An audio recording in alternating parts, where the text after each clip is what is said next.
ये है खबरों की खबर और आप देख रहे हैं खबरों की खबर टीवी।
तुम आगे बढ़ो, हम तुम्हारे साथ हैं। तुम आगे बढ़ो, हम तुम्हारे साथ हैं। कौन आया, कौन आया? शेर आया, शेर आया। आगे जाने कौन आया? शेर आया, शेर आया। आगे जाने में तीर से न तलवार से, वतन मिलके तो सिर्फ ललकार से। नारे तकबीर, नारे तकबीर।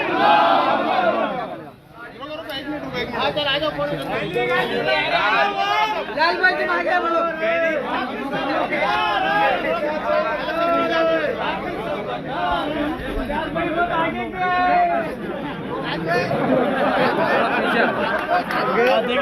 हाँ इमरान भाई, हाँ रोलर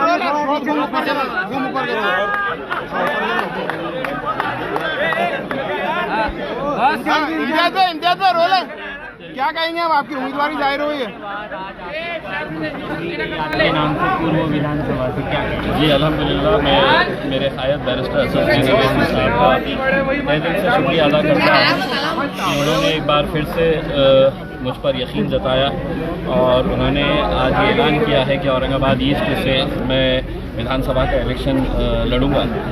मुझे खुशी इस बात की है कि मजलिस इत्तेहादुल मुस्लिमीन महाराष्ट्र में बहुत मजबूत, सबसे ज़्यादा मजबूत अगर कहीं है तो औरंगाबाद शहर के अंदर है, और ये यहाँ की आवाम ने हमेशा से ही हमारा साथ दिया है और अपनी मोहब्बतों से हमें नवाजा है। अब इस बार का इलेक्शन भी मुझे पूरा यकीन है कि हमारे जितने भी कैंडिडेट्स जो खड़े रहेंगे वो इंशाल्लाह ज़रूर कामयाब होंगे और लोग अपनी दुआओं से आएंगे। इम्तियाज़ भाई, बीजेपी से ओबीसी है, कांग्रेस से मराठा उम्मीदवार हैं, आप मुस्लिम समाज से हैं, ये सारे समाज को जोड़ने का काम आप कैसे करेंगे? देखिए, मैं समझता हूँ कि औरंगाबाद के अंदर कम से कम हमारा जब इलेक्शन होता है तो लोग जाति और धर्म से ऊपर उठ के अच्छा कैंडिडेट कौन है, काम कौन करता है, उस हिसाब से फैसला करते हैं। तो इलेक्शन है, कोई हारेगा कोई जीतेगा, यकीनन सब अपने अपने पॉलिटिकल पार्टी से खड़े हुए हैं, हम भी खड़े हैं इंशाल्लाह। क्या आपके जिगरी दोस्तों को आप मैसेज देंगे जो आपके उम्मीदवारी जाहिर होने का इंतजार कर रहे थे?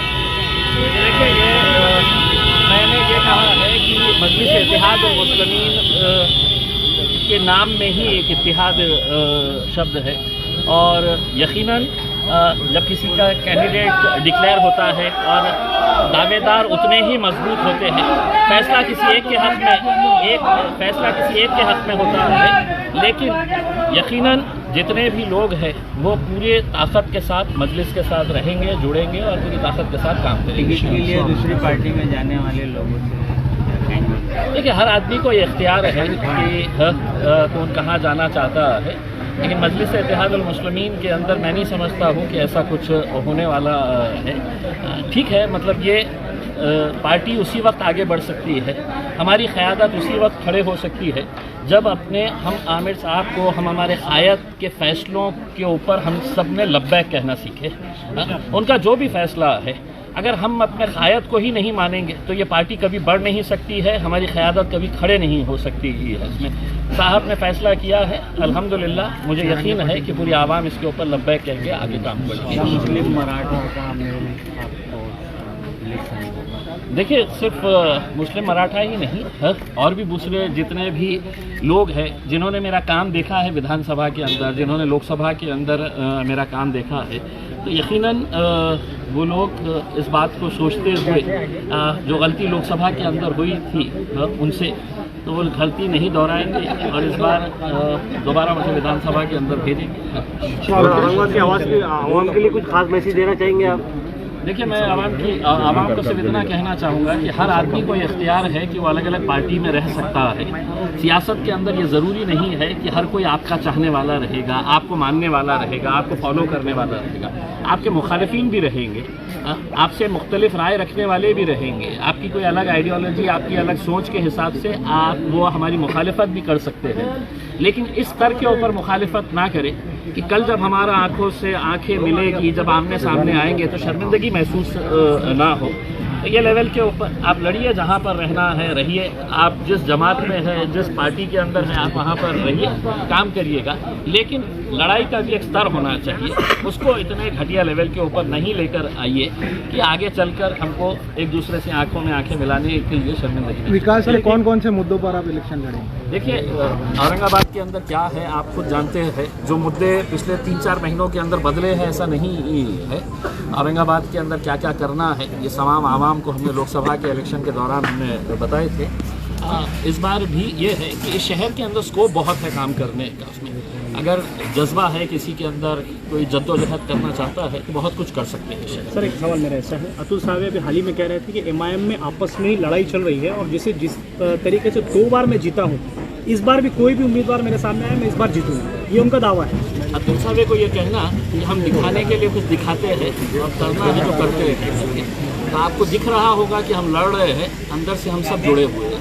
अच्छा, इसमें कांग्रेस की तरफ से आज एक उम्मीदवार मैदान में उतर चुके हैं और देखा जा रहा है कांग्रेस के अंदर भी कई नाराज़गी हो रही है। कई कांग्रेस के नेताओं का ये मानना है कि हम एमआईएम की तरफ अपना रुख कर लेंगे अगर हमको हमारे पार्टी में से किसी को टिकट नहीं दिया गया।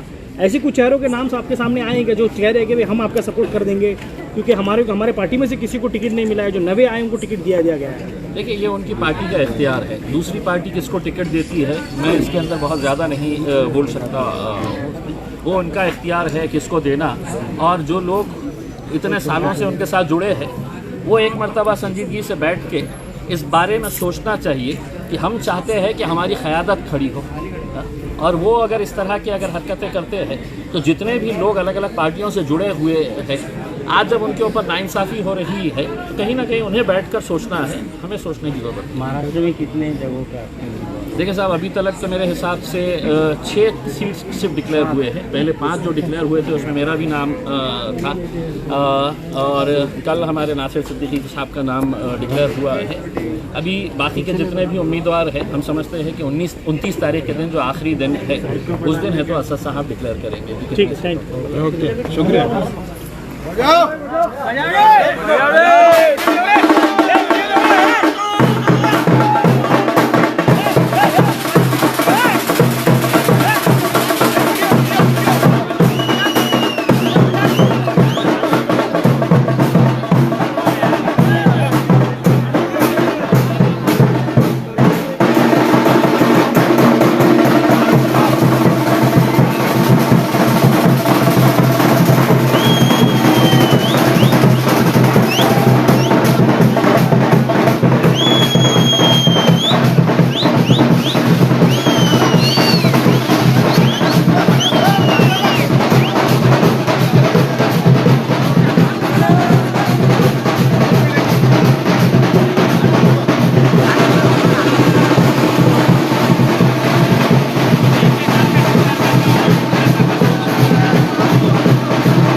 सानी इंटरनेशनल हज उम्रा टूर्स एंड ट्रैवल्स। हज उम्रा जाने के ख्वाहिशमंद हजरात स्क्रीन पर दिए गए नंबर्स पर कॉल करें।